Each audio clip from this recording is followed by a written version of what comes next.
Аты Камчыбек Кыдыршаевич. Эсиңиздеби? Мен сизге кайрылып Facebook баракчасында жазганмын. Сиздин досуңуз камакта жатат. Келип ал-акыбалын сурап койбойсузбу? Ушул кишиге колдоо көрсөтүп койбойсузбу дегенде сиз эмне деп жооп бергендигиңизди өзүңүз жакшы билесиз. Эгер туура эмес болсо, туура эмес деп айтып чыгыңыз. Анан кантип сиз биз карайлап жүргөндө биз түптөгөн мекенчил партиясы менен шайлоого аттанам деп жатасыз. Кантип ушул мекенчилерди колдонуп, бетиңиз чыдап, дагы ушундай артисттигиңизди баштап жатасыз. Мен түк түшүнбөйм. Кандай инсансыз?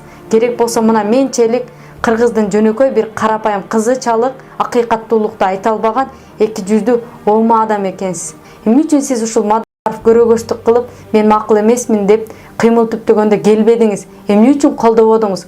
Эмне үчүн анан дагы азыр Кыргызстандын келечеги үчүн мен ушул партия менен аттанам деп жатасыз? Сизге бийлик менен мансап эле керек экендигин өзүңүз далилдеп койдуңуз. Элдин башын айлантпай, саясаттан кетип калсаңыз. Саламатсыздарбы? Мен аты жөнүм Чыңгызбек Жанышбекович Самибаев. Паспортум менен тааныштырып коеюн. Бул кайрылууну мен күч органдарына багыттап жатам. Bundan murda özümdün жактоочума атайын ишеним кат жөнөткөм. Ошону менен бирге эле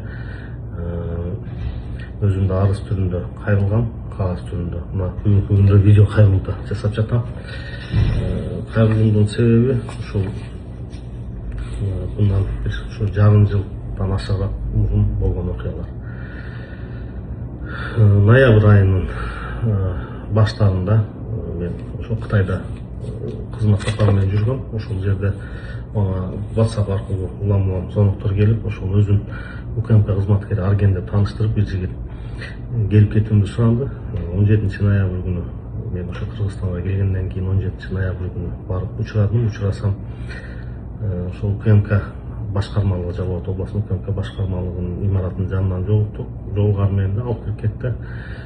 Ал жерде бүт баары дайын экен. Мен барышыма атайын баягы даярдалган арыз жазуучусу, тергөөчү, ошол чам кызматкер, анан жактоочу бүт баарын даярдап коюшуптур. Заматта үстүмдөн бир ишти токушту. Бул иш туура эместигин кайра айттым мен буларгачы. Бирок сиз көп кызалап болгон буйруса чыгасыз. Бүгүнкү күндө көрүп атасыз, колуңузда болуп аткан процесстерде спонсорский жардам керек, ошону берерсиз менен чыгасыз деди. Анан баягы жерде көрсөтмөлөр ар түрдүүлөр болуп жазылып, мен айткан сөздөрүм так жазылбай атты. Аларды кайра оңдосом мен ушул көрсөтмө аркылуу эле сиз эмне бошоп кетем деп ойлоп атасызбы? Кол коюп көрбөксүзбү бизди менен деп. Ассаламу алейкум, жалпы кыргыз элим. Сиздерден жардам сурап кайрылып жатамын. 3 баланын жалгыз бой энесимин.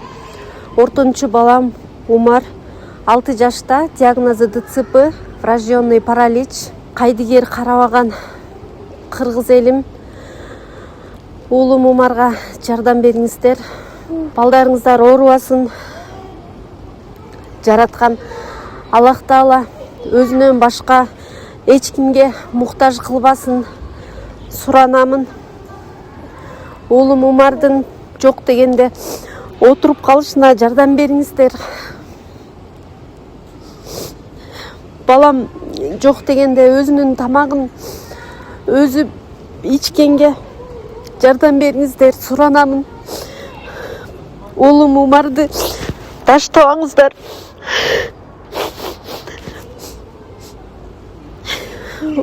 Учурда балам лечение алып жатат. Баламдын алган лечениясы токтоп калбаш үчүн жардам бериңиздер суранамын.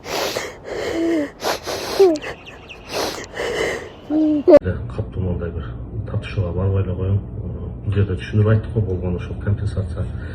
Анан азыр эле төлөйүн дедим, эми азыр эле ушул азыр эле айтпайсыңарбы алып келбестен эле. Келишели, чечели десек, жогору жактан көрсөтмө берилген, сиз сөзсүз түрдө киришиңиз керек. Анан эми 2 күн ичинде чечип алсаңыз чыгып кетесиз, анан болбосо сот болот, соттон кийин дагы сүйлөшүп чыгасыз. Эми көп отурбайсыз. Бул убактылуу кармоочу жайдан эле чыгасыз, буйруса деп ошентип айтышты. эми көнбөгөн бир айла жок эми ал жерде өзүң эркиң өзүңдө эмес экен. Кирдик, ошол жерде УКМКнын убактылуу кармоочу жайына киргизишти. 2 сутка ичинде мен бир тааныштарым, туугандарым издеп, анан байланышка чыгып бир маселени чечкен аракет кылышты окшойт. Берки Мунар деген жактоочу келип, биз эми сен менен сүйлөшөлү дедик элек, баягы сумалар боюнча, бирок аябай көп адамдар байланышка чыгып атат. Анан ошолор чечкен аракет кыла берсин. Ошолор чече алса чечсин, болбосо азыр эми биз айткан нерсеге сен көнүп, анан эртең чыккандан кийин аябай кымбат болуп калыптыр деген ойдо калба. Ошентип анан эми мен түшүндүм, ал жерде ошол бул маселени жалаң гана биз чече алабыз, сенен эч ким чече албайт деди. Мен бизден башка эч ким чече албайт деп ошентип айтканымчы. 2 күн өттү, 2 күндөн кийин сотко алып барышты. Ал жерде да бүт баары уюштурулган, прокурор деле даяр, соту деле баары дайын, мондай бир ал жерде алардын мондай бир жактуу экендигин толук түрдө мондай көрүп көзүм жетти да, бир жактуу болгончу. Алар да ошол бир уюшулган схеманын мүчөсү экенин толук түрдө көзүм жетти. Бардым 2 айга дагы ошол убактылуу кармоочу жайга 2 ай болсун деп чечим чыгарды соттон. Анан кайра келдим, келгенден кийин мен түшүндүм, маселе бул жерде ошол бүт бардыгы уюштурулган, жанагы атайын уюшулган кылмыштуу топ экенин түшүндүм. Булардан башка эч ким чечпешин, ошол максат ушу менден акча ала тургандай ушундай бир атайын механизмдер түзүлгөндүгүн түшүндүм. Анан эми айттым, келгиле анда сүйлөшсөк сүйлөшөлү. Эгерде бирөөлөр силерге тоскоол болуп атса, мен өзүм телефон чалып айтайын, тоскоол болбогула, мен бул жерде өзүм сүйлөшөм деп. Десем эми алар өзүнө ушунчалык деңгээлде уверен экен, бардыгы бир сыйра чыгып үтүшсүн, анан кийин сүйлөшөбүз деп ошентип дагы деле алып кирип коюшту. Анан эми арадан 1 жума 2 жума убакыт өттү. Анан кийин ошо сүйлөшүүлөр башталды. Эми мына эч кимдин күчү жетпеди, бул жагына биз чечебиз, биздин айтканыбызга макул болосун деп. Сунуш 20 миллиондон башталды. 20 миллион бул аябай көп акча экенин айттым. Анан 15 миллионго түштү. Бул деле көп экенин айттым. Анан мен ошол булар тергөөгө алып чыккан убакта жакшы мамиле жасаган таризде үй бүлөңүз менен сүйлөшүп алың, мына адам сурап атат, бул адам сурап атат, ушуну менен сүйлөшүп алың, ошолор менен байланыштырып аткан, ошолордун бирөөсү менен сүйлөшүп атканда ошол 10 миллион сомго жетекчиси макул болду. Ошону берсең чыгасың, кыжалат болбойт деп ошентип айткан сөзүн уnuттум эле. Анан айттым буларга, менин жетекчиңер 10 миллионго макул болгон экен, ошону айткыла дагы, мен мондай убакыт бергиле, мен таап берейин, бүтүрөйлү деп. Анан баягы жерде 15 миллионго булар аябай ошого неме кылышкан экен, настрой кылып алышкан экен, сразу эле баардыгы өзгөрүп, бул маалыматты каяктан алдың, эмне болду деп ошону тактаган чыгышып. Анан ошол жерде баардыгынын баягындай истинный лицосу көрүндү да, чыныгы жүзүчү. Мен айттым, эми силерге эмне пайдам зыян? 10 миллионго макул болуп атса, бүтүрө бербейсиңер 10 миллионго. Мен ошол акчаны төлөйм, макул, убакыт бергиле болгон. Просто менде анча акчаны бир заматта чыгарып бере албайм. Десем, ошо Арген деген ыкчам кызматкер ошол айтты, Мунар аке, маселесин бүтүрүп берип кое бербейлиби? Сиз шеф бүгүн как раз министр здравоохранения болуп, настроениясы жакшы, сиз ошого байланышка чыкпайсызбы, өзүңүз сүйлөшпөйсүзбү, чечип берели маселесин деп. Анан кийин Мунар ошол жерде СМС аркылуу чыгып, телефондо деле сүйлөштүк окшойт, по-моему. Ошентип сүйлөшүп анан бир малда келди, келип мына маселеңди чечтик, 8 миллион сом акча, анан дагы 30 миң доллар деп. Анан мен түшүндүм, 8 миллион сом бул мондай неме экен, кассага айтып атканчы, бул баягы жардам катары айтып аткан. Анан 30 миң доллар эмне үчүн дедим. Сен бул биздин услугабыз дейт. Силерге эми аябай эле көп эмеспи? Өзүм эле бир рахмат айтпаймынбы? 30 миң доллар аябай көп десем, сен өзүң деле баягы 10 миллион сом акчага макул болуп калдың эле. Ошого макул боло бербейсиң. Сага деле эмне? Бияка төлөдүң деп. Анан эми баягы жерде кааласаң ушул дедим, каалабасаң азыр бул дагы министр болуп кетти, азыр башка жетекчи келет, ал эми өзү каалагандай уже чечет, анда ал кандай чечим кабыл алат, сен эми мондай ишкерсин, может көбүрөөк сумманы айтат, дагы может башкача болот. Биз анда уже гарантия бере албайбыз. Чечсең бүгүн чечип кал, болду деп ошондой бир мындай тупикке такашты да. Макул болдум, бирок бир эле шарт, мен бул акчаны бир күндө таап бере албайм, 2 күндө таап бере албайм, мага бирем жок дегенде бир ай мүмкүн болсо жок эле дегенде 2 жума убакыт бергиле деп. Мен ордуна мен өзүм ишкермин, анан мен мондай бир бай тууганым деле жок, башка деле жок, муну чыксам деле өзүм табамын, өзүм алып келем. Мен үчүн мынча акчаны эч ким алып келип бере албайт калган күндө деле. Десем жок дедим, ошо алып келсең эртеңки алып келесиң, болбосо жок деп айтышты. Кандай кылабыз, мен мындай заведомо эле айтып алам, эртеңки алып келе албайм десем, азыр туруп тур деп ар жактан ошо бир жигитти чакырып келишти, Айбек деген жигит экен, тергөөчү. Ага айтты, ушулда бир квартиралар бар, сен квартира алып кал деп, квартираны өздөрү эле баалашты. $500 да жетпейт жана бааларчы. 2,5 миллионго баалады 61 квадрат квартираны. Анын мондай реальный баасы $900 болчу. Но 2,5 миллион сом алып келет. Сен 5,5 миллион сом кыласың, анан дагы $10,000 биздин жанагы акчабыздан алып кел, анан калган ошо биздин сага жардам $20,000 ар жагын бир 5 күн ичинде жасап берсең болот дешти. Алардын ортосунда да эсеп бар экен, Айбек деген тергөөчү менен Мунардын. Ал кайра айтып атты, байке мен бир аз эле бөлүгүн берем, сиз билесиз да жанагы машинанын эсебинен өзүңүз жабасыз деп. Мен түшүнүшүмчө ошол Айбек деген балага Мунар өзүнүн машинасын сатып, анан кайра менен мурдагы булардын ошо курулуш компаниясынын жетекчисин алып кирген операциясында аябай көп площадьта квартира алып коюшу, анан сдачасына Мунар өзү минип жүргөн Лидевит машинасын берип, анан bundan өз машинасын кайра бул баладан буга саткан машинасын сатып алган. Ушундай деп түшүндүм да, мен буну баягы өтө так билбейм, бирок ошол жердеги разговорлорунан ушундай деп түшүндүм. Булардын эмесинчи ортосундагы мамилесин. Ушунтан анан кийин бир квартира сага кылып берем деп жана машинасын алган экен да, кезекте мен турган үчүн. Анан сиз төлөйсүз деп эле ошентип экөө талашып атышты, но мага айтышты, сен короче беспокоиться этпе, бул жагы 2,5 миллион дайым, 5,5 миллион анан $10,000 тап депчи. Колума телефонду карматышты, тууган урук, дос-жар, тааныш байкелер, эми ошо 5-10 сом акча берип тура ала турган убактылуу. Ошол адамдардын баарына чалдык, анан ошол адамдардын адрестерин айтып, туугандарыма ошол баардыгын бердим. Эртеңге чейин эми ушул адамдар жардам беребиз деп айтышты, баарынан акчаны топтоп келгиле дедим. Эртеси күнү ошо кечке жууп кайра чакырышты, туугандарым акчаны топтоп дайындашкан экен, уже алып кирип беришти ошол Нуртилектин кабинетине. 5,5 миллион сом, $10,000 акчаны алып кирип беришти. Анан кийин ал жерден бүт баары уюшулган экен, ошол жерде отурдук, көп арыз жаздырды мага. Ошол арыздын баарынын мааниси бирдей эле, ошол Манас шаарына, Жалал Абад областына жардам деп. Бирок ошол жерде суммалар бөлөк болот. 5 миллион, 6 миллион, 5,5 миллион, анан 10 миллион сомго чейин ар түрдүү кылып ушундай бир арыздар жаздырышты. Ошондо уже түшүнүп баштадым мен. Бул жерде баягы биз ойлогондой эле баардыгы эле ошо мамлекетке төлөнө турган акча эмес экенин уже баягы дагы билип баштадым. Анан өздөрүнүн жана процедураларын жасашты. Прокуратурага алып бардык, примерно саат 9-дарда алып бардык, 9-10-дарда алып бардык, сотко алып бардык, чечимди чыгарды, бүт баары дайым. Прокурор деле ошо 9-да отурат жумушта, соту деле ушул турушат. Анан заматта баягы чечимдерди чыгарып коюшту.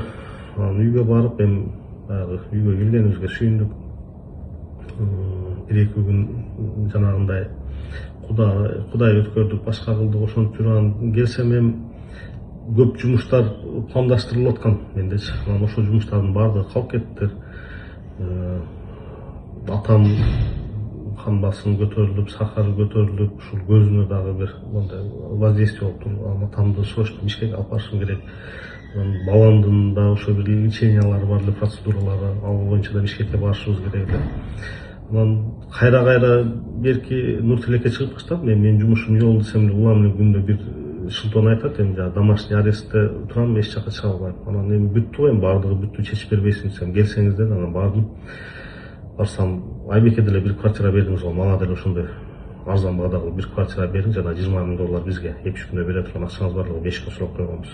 Ошонун эсебинен анан жетпесе дагы эсепти сатып алабыз деп. Ошондуктан анан эми чече турган бала, жаза турган бала ошол экен. Башка айла жок.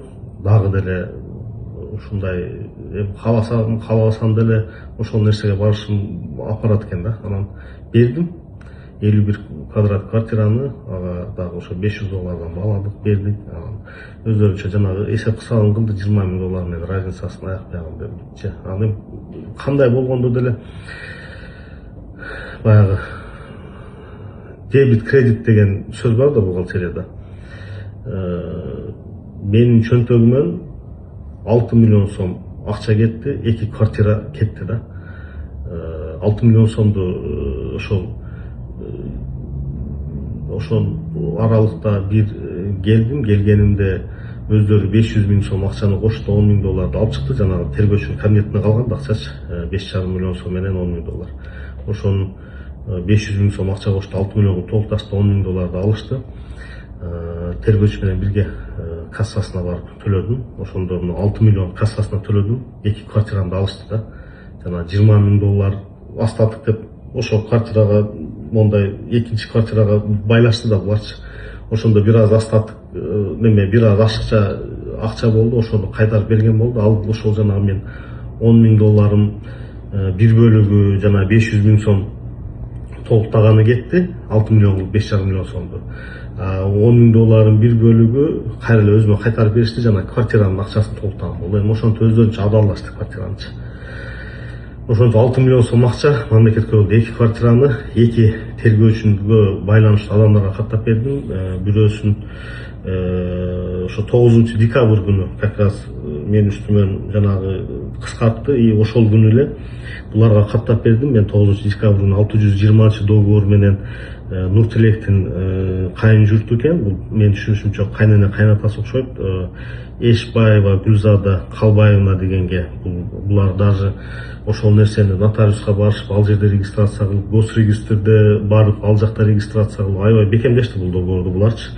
Анан экинчиси 622 договор менен ошо 9 декабрь күнү эле Амирбеков Маратбек Кайратбекович дегенге ошого түзүп бердим. Бул ушул Айбектин достору болот окшойт, ошол дос тааныштары ушу Айбекке байланыштуу адамдар.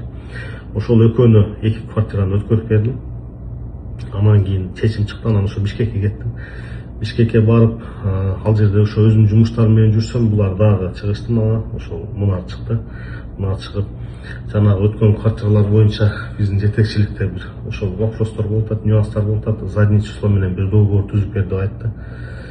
Анан жанагы договорду жок кылайлы, ошол күнү түзүлүп калыптыр деп. Договорлорду жок кылайлы, ошол күнү түзүлүп калыптыр. Анан кийин мен эми айттым, мондай ал нерсени өзүңөр нотариустан, госрегистрден бери өткөрдүңөр. Аны мен жок кылган күндө деле ал жерде расторжение болуп кайра катталат. Аны кантип жок кыласыңар десем, кийин кайра чыгыптыр.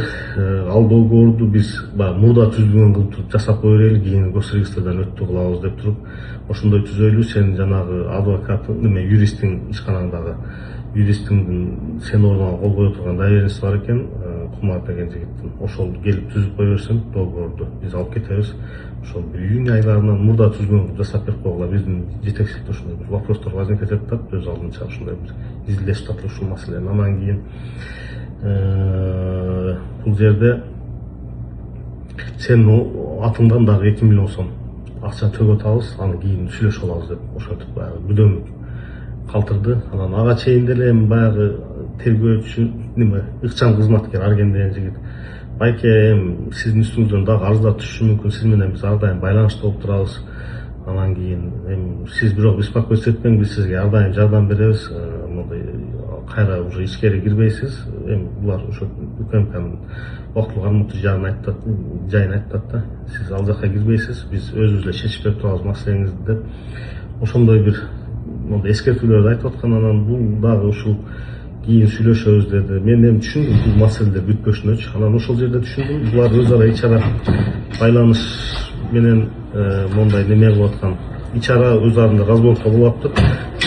Өздөрүнүн ортосунда дагы ошол бир менен алынган акчаны толук өздөрүнүн бир общий кассасына жетпей калып, ошон үчүн разборка болуп атканын түшүндүм да.